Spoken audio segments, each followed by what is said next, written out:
دیکھیے میں چند باتیں اپنے بارے میں ذرا بارے گراں نہ گزرے تو عرض کر دوں. تحدیثاً للنعمہ، کوئی اپنی بڑائی نہیں، بلکہ ایک بڑا عجیب سا مصرع ذہن میں آیا تھا، وہ میں نے لکھ لیا تھا کہ میرا مزاج لڑکپن سے عاشقانہ تھا. میرے اندر ایک تحریکیت جو ہے بچپن سے ہے. ہائی اسکول کا طالب علم تھا، علامہ اقبال سے متاثر تھا، تحریک پاکستان کا کارکن تھا، حصار ڈسٹرکٹ مسلم اسٹوڈنٹس فیڈریشن کا میں جنرل سیکرٹری تھا، اور دن رات دورے کرتا تھا. ہانسی جا رہا ہوں، سر سے جا رہا ہوں، مختلف مقامات پر ہم جلوس نکالتے تھے، جلسے کرتے تھے، نوائے وقت لے کر پھیل جاتے تھے، اسے جا کے بیچا کرتے تھے. اس کے بعد 10 سال میں نے اپنی زندگی کے جو ہے جماعت اسلامی کے نظر کیے ہیں، اور اسے بہت کچھ پایا بھی ہے، اپنی توانائیاں دی بھی ہے، پایا بھی ہے. لیکن پھر یہ دیکھ کر کہ وہ انتخابی سیاست کی دلدل میں پھنس گئی ہے، اپنا اختلاف رائے پوری طرح پیش کر کے، اور جب معلوم ہوا مولانا مودودی مرحوم کا فیصلہ کہ ہم نے تو اسی راستے پر چلنا ہے، تو ہم نے کہا قالوا سلاما، پھر ہم علیحدہ ہو گئے. علیحدہ ہونے والے بڑے بڑے لوگ تھے، مولانا امین احسن اصلاحی، عبدالغفار حسن، عبدالرحیم اشرف، شیخ سلطان احمد، بڑے بڑے لوگ تھے. 8 سال صحرائے تیہ کے اندر میں بھی بھٹکتا رہا کہ یہ بڑے لوگ کچھ کام کریں، یہ آگے آئیں اور یہ کوئی جماعت بنائیں. میری تو عمر 25 برس تھی اس وقت کل، تو میں تو کوئی تحریک کا آغاز نہیں کر سکتا تھا. They failed utterly. They tried but failed. سن 65 میں فیصلہ کیا کہ اب جو بھی ہو مجھے تو اپنی قبر میں اترنا ہے اور جواب دینا ہے اللہ کے ہاں. تب میں نے نقل مکانی کی اور میں لاہور آیا. اس وقت سے میں نے کیا کام شروع کیا؟ وہی تجدید ایمان بذریعہ قرآن. قرآن کے دائرے، حلقے، دائرہ ہائے مطالعہ قرآن، حلقہ ہائے مطالعہ قرآن، درس قرآن، یہ میری کچھ دنوں تک پریکٹس بھی جاری رکھی ہے، مشق سخن جاری، اور چکی کی مشقت بھی چلتی رہی. لیکن پھر چھوڑ دیا میں نے سب کچھ. آج سمجھئے کہ 35 برس ہو گئے کہ میں نے 1 منٹ 1 لہجہ دنیا کمانے کے لیے صرف نہیں کیا. پروفیشن ترک کر دیا 70 کے اندر، 71 کی شروع. پھر تنظیم قائم کی ہے. یہ قرآن کی محنت سے انجمن خدام القرآن قائم ہوئی، اس کی ذیلی شاخیں قائم ہوئی. کراچی میں ہوئی، ملتان میں ہوئی، فیصل آباد میں ہوئی، پنڈی میں ہوئی، پشاور میں ہوئی، کوئٹہ میں ہوئی. ان کے تحت قرآن اکیڈمیاں بنی، ہر جگہ نہیں، کچھ جگہوں پر. ہمارے ہاں بنی، کراچی میں بنی، بڑی بنی. قرآنی درسگاہیں، قرآنی 1 سالہ کورس، رمضان مبارک میں 6 گھنٹے کی تراویح کی نماز، دورہ ترجمہ قرآن کے ساتھ. پہلے قرآن کا ترجمہ سنو 4 رکوعوں کا، پھر کھڑے ہو کر قاری صاحب سے سنو، پھر بیٹھ جاؤ، پھر 40 منٹ 50 منٹ، پھر اگلے 4 رکوع جو ہے ان کا مطالعہ کرو، پھر کھڑے ہو جاؤ. 6 گھنٹے لگے. بہرحال اس محنت کا نتیجہ جو ہے وہ میں نے بتایا آپ کو کہ 2 کام: ایک تجدید ایمان بذریعہ قرآن، اور اصلاح اعمال. قرآن جب دل میں اترا ہے تو حرام چیزوں کو چھوڑا ہے، شرعی پردے نافذ کیے، گھروں کے اندر کیے. حرام چیزوں سے کتنے ہی ساتھی ہمارے بینک کی ملازمتیں چھوڑ کر اور آدھی تنخواہ پر جا کر کسی ملازمت پر گزارنا شروع کیا.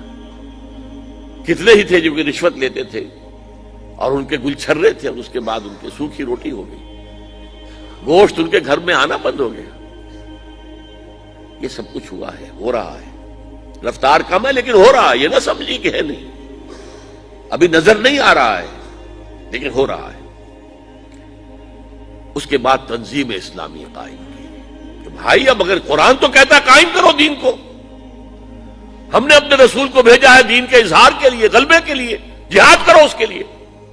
سورہ صف میں بھی فوراً اس کے بعد جہاد.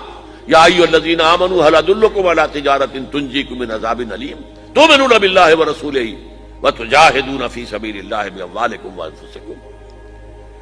اور سورہ صف میں تو جو سخت آیت آئی ہے، اے نبی ان سے کہہ دیجئے قل ان کان آباؤکم وابناؤکم واخوانکم وازواجکم وعشیرتکم واموال اقترفتموها وتجارۃ تخشون کسادها ومساکن ترضونها احب الیکم من اللہ ورسولہ وجہاد فی سبیلہ فتربصوا حتی یاتی اللہ بامرہ واللہ لا یہدی القوم الفاسقین۔